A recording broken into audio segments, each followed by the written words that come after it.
പഴയ വീട്ടിൽ ഇത്ര സമാധാനം എവിടെ നിന്ന് കിട്ടിയ? നിങ്ങൾ ആലോചിക്കുന്ന ആകെ 2 മക്കളെ ഉള്ളൂ, നീ ഉറക്കമില്ലാതെ കിടന്ന് കഷ്ടപ്പെടുക. എന്നാ വാപ്പ പിരിവെടുത്തിട്ടാണോ പെങ്ങളെ കെട്ടിച്ച്? അല്ല.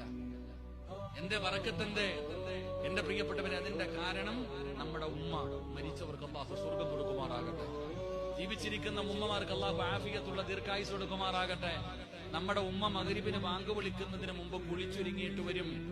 ഒന്നുമൊക്കെ എടുത്ത് നിസ്കാരപ്പായിൽ വന്നിരുന്നിട്ട് ഉമ്മ പറയും, സുബ്ഹാനല്ലാഹി വബിഹംദിഹി സുബ്ഹാനല്ലാഹിൽ അലീം വബിഹംദിഹി അസ്തഗ്ഫിറുല്ലാഹ്. ഇതൊരു മനോഹരമായ ദിക്റാണ്. ഉമ്മ അത് പറയുന്ന കേൾക്കാൻ നല്ല രസമാ. മഗ്രിബിന് ബാങ്ക് വിളിക്കുന്നതിന് മുമ്പ് ഉമ്മ വന്നിരുന്ന് ഈ ദിക്റ് പറയും. എന്നിട്ട് ഇങ്ങനെ കാത്തിരിക്കും.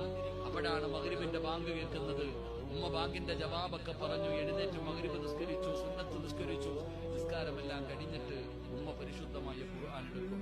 എന്നിട്ട് ആ നിസ്കാര പായിൽ നിന്നിട്ട് സൂറത്തുൽ വാഖിഅ, സൂറത്തുൽ മുൽക്ക്, സൂറത്തുർ റഹ്മാൻ, സൂറത്തു സജദ, സൂറത്തു യാസീൻ, 5 സൂറത്തുകൾ